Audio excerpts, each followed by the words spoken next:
الحمد للہ رب العالمین والصلاة والسلام علی سید الانبیاء والمرسلین نبینا محمد وعلی آلہ واصحابہ ومن سار علی نہجہ الی یوم الدین اما بعد فاعوذ باللہ من الشیطان الرجیم بسم اللہ الرحمن الرحیم انا انزلناہ فی لیلۃ القدر وما ادراک ما لیلۃ القدر لیلۃ القدر خیر من الف شہر تنزل الملائکۃ والروح فیہا بإذن ربهم من كل امر سلام ہی حتی مطلع الفجر۔ قرآن کریم کی ایک چھوٹی سی سورت جس کا نام سورۃ القدر ہے، آپ کے سامنے تلاوت کی ہے۔ اللہ تعالیٰ فرماتا ہے، ہم نے اس قرآن کو لیلۃ القدر میں نازل کیا، اور تم کیا جانو کہ لیلۃ القدر کیا ہے؟ لیلۃ القدر 1000 مہینوں سے زیادہ افضل رات ہے۔ لیلۃ القدر، شب قدر کی فضیلت آپ علماء سے سنتے رہتے ہیں۔ آج ہم اس زاویے سے بات کریں گے کہ اس رات کا نام قدر کیوں رکھا گیا۔ لیلۃ القدر کا کیا معنی ہے؟ اس کے لیے ہم جب تفاسیر کی کتب کا مطالعہ کرتے ہیں تو امام قرطبی رحمہ اللہ کی تفسیر ہمیں بہترین رہنمائی مہیا کرتی ہے۔ اختصار کے ساتھ، جامعیت کے ساتھ انہوں نے اس بحث کو چند سطور میں سمیٹا ہے۔ مختلف علماء کے مختلف مفسرین کے اقوال ذکر کر کے انہوں نے یہ مسئلہ سمجھایا ہے کہ لیلۃ القدر کو لیلۃ القدر کیوں کہتے ہیں۔ اس حوالے سے انہوں نے لفظ قدر کے 3 معنی بیان کیے جو سبب بنے ہیں اس کا نام رکھنے کے۔ 3 معنی، ان میں سے پہلا معنی انہوں نے جو بیان کیا وہ ہے عظمت۔ قدر بمعنی عظمت، رفعت، مرتبت، منزلت۔ اس رات کی جو عظمت ہے، اس رات کی جو فضیلت ہے، اس رات کی جو برکات ہیں، ان سب کو سامنے رکھتے ہوئے اس رات کا نام لیلۃ القدر رکھا گیا۔ اس کی عظمت کیا ہے؟ بخوبی ہم سب جانتے ہیں، لیلۃ القدر خیر من الف شہر۔ فرمائے یہ لیلۃ القدر جو ہے، اس کی عظمت یہ ہے، اس کی شان یہ ہے، اس کا مرتبہ یہ ہے، خیر من الف شہر، 1000 مہینوں سے زیادہ افضل یہ رات ہے۔ 1000 مہینے اگر ان کو سالوں میں کاؤنٹ کریں تو 84 سال بنتے ہیں، اوپر بھی کچھ ماہ ہوں گے، کچھ مہینے زیادہ ہوں گے۔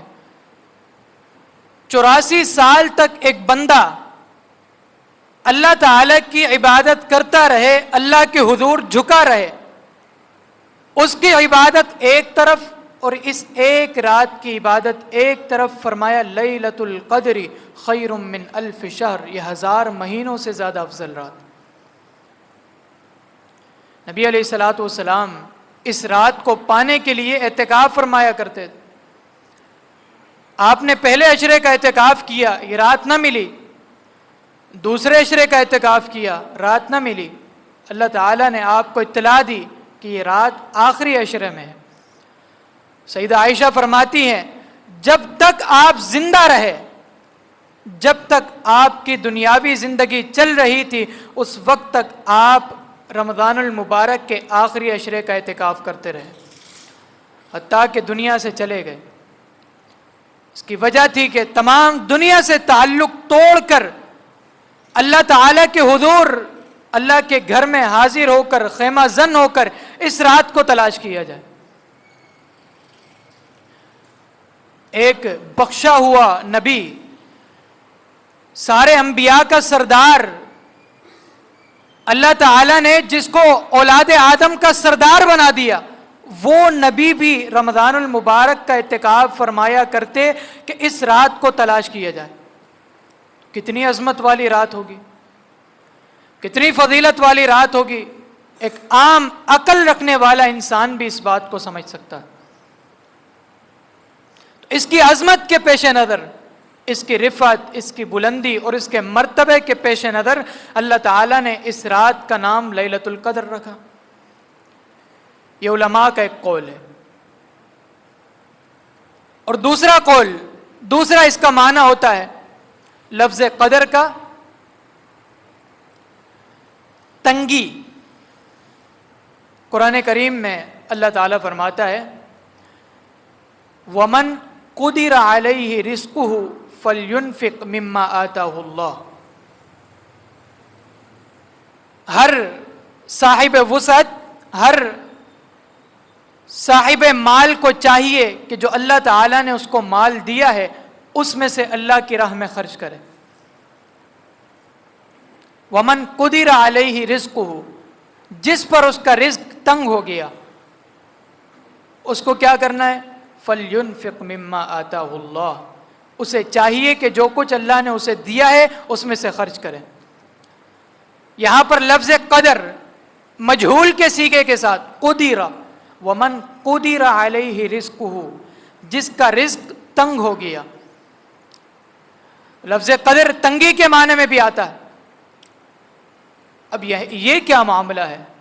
ایک طرف رحمت، برکت، عظمت، فضیلت، رفعت، بلندی، اور دوسری طرف تنگی، دو متضاد معنی نظر آتے ہیں۔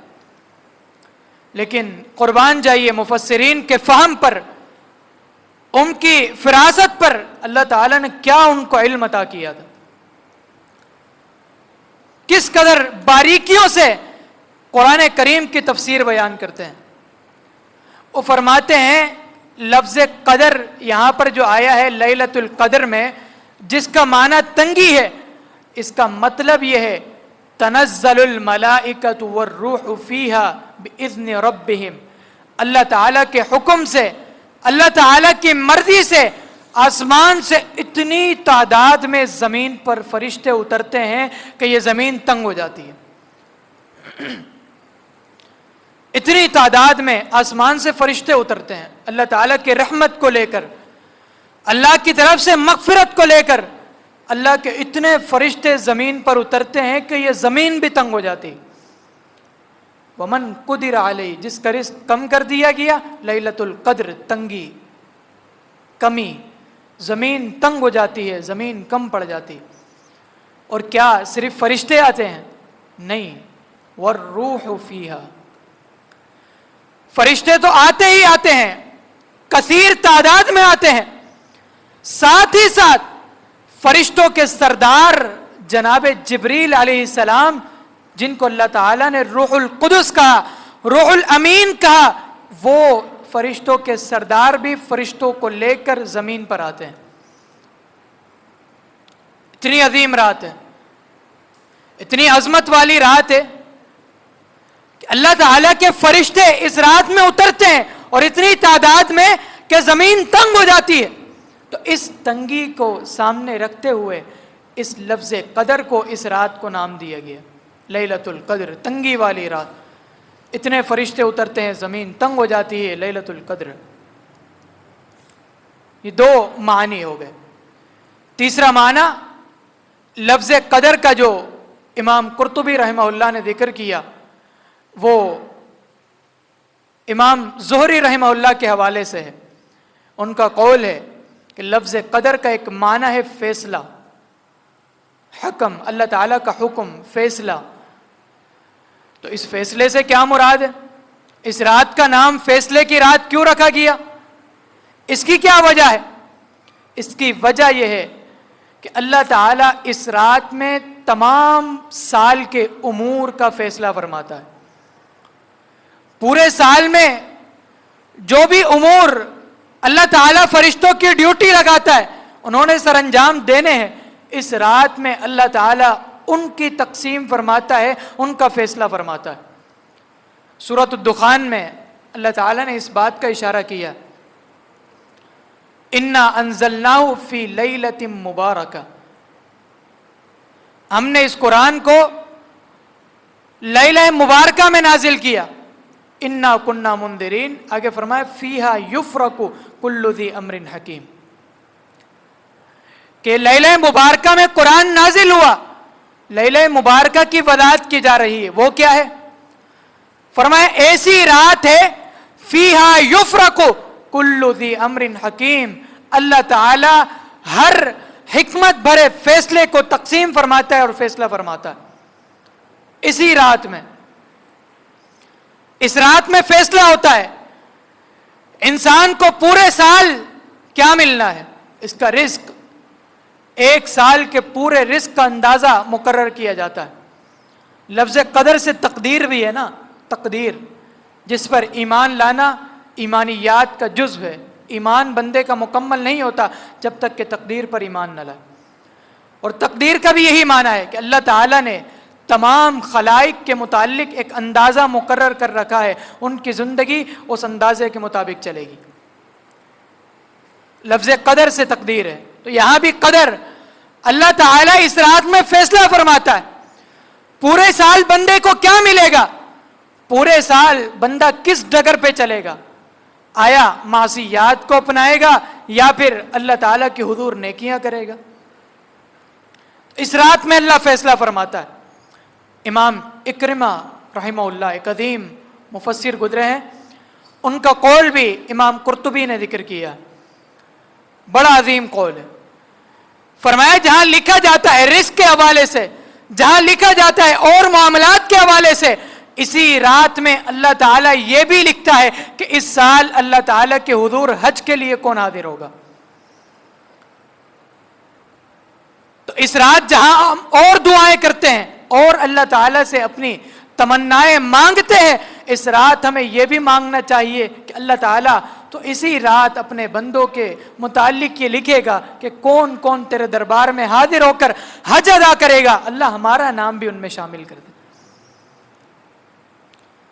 تو اس رات میں جب سارے فیصلے ہوتے ہیں، اللہ سارے فیصلے فرماتا ہے، تو پھر اپنے متعلق پورے سال کے خیر کے امور اللہ سے طلب کیجئے اور پورے سال کے متعلق شر سے اللہ سے پناہ مانگیے۔ فیہا یفرق کل ذی امر حکیم۔ تو اس پورے سال کے فیصلے کے پیش نظر اللہ تعالیٰ نے اس کا نام لیلۃ القدر رکھا۔ پہلا معنی اس کی عظمت کی وجہ سے، دوسرا معنی اس وجہ سے کہ اس رات اللہ کے اتنے فرشتے اترتے ہیں کہ زمین تنگ ہو جاتی ہے، اور قدر کا ایک معنی تنگی ہے، لہذا لیلۃ القدر۔ اور تیسرا معنی اللہ تعالیٰ اس رات اپنے تمام امور کا جو سال بھر فرشتوں نے اور دیگر ڈیوٹی کرنے والوں نے انجام دینے ہیں ان کا فیصلہ فرماتا ہے۔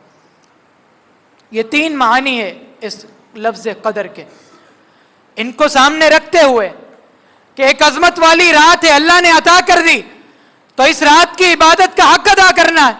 کس طرح ادا کرنا ہے؟ جس طرح سلف صالحین ادا کرتے تھے۔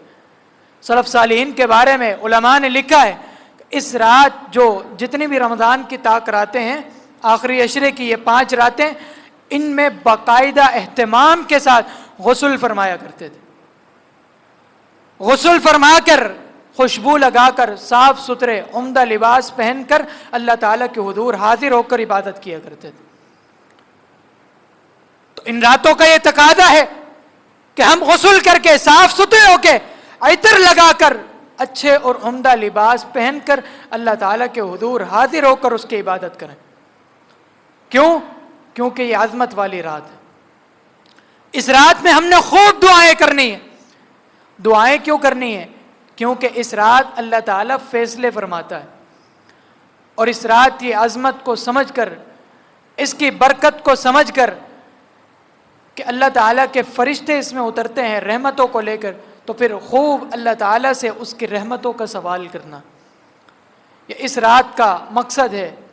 اور سیدہ عائشہ رضی اللہ عنہا نے جب نبی علیہ الصلوۃ والسلام سے سوال کیا تھا کہ اگر میں اس رات کو پالوں تو کون سی دعا پڑھوں، تو نبی علیہ الصلوۃ والسلام نے بھی ایک جہاں دعا بتائی وہیں پر ایک عظیم نکتہ بھی ہمیں سمجھا دیا، اللہم انک عفو تحب العفو فاعف عنی، کہ اللہ انک عفو، تو عفو کرنے والا ہے، معاف کرنے والا ہے، تحب العفو، تو معافی کو پسند کرتا ہے، فاعف عنی، مجھے معاف فرما دے، مجھ سے درگزر کر دے، میری جتنی خطائیں ہیں، میری جتنی معصیات ہیں ان سب کو مجھ سے درگزر کر دے۔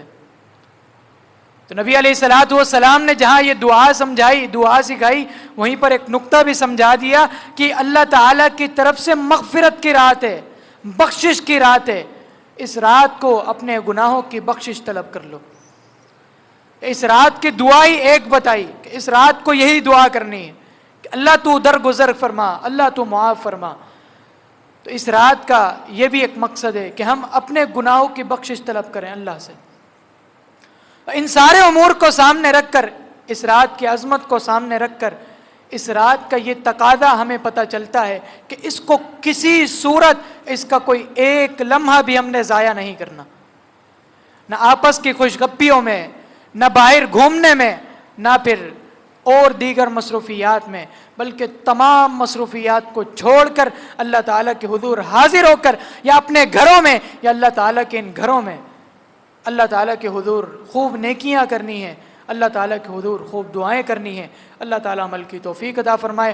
جو کچھ سنایا اس میں اگر کوئی خطا رہ گئی تو اللہ تعالیٰ اس سے درگزر فرمائے، اور جو کچھ اچھی باتیں ہم نے آپ کے سامنے کی اللہ تعالیٰ اپنی بارگاہ میں قبول فرما کر ہمیں ان پر عمل کی توفیق عطا فرما دے۔ وآخر دعوانا ان الحمد للہ رب العالمین۔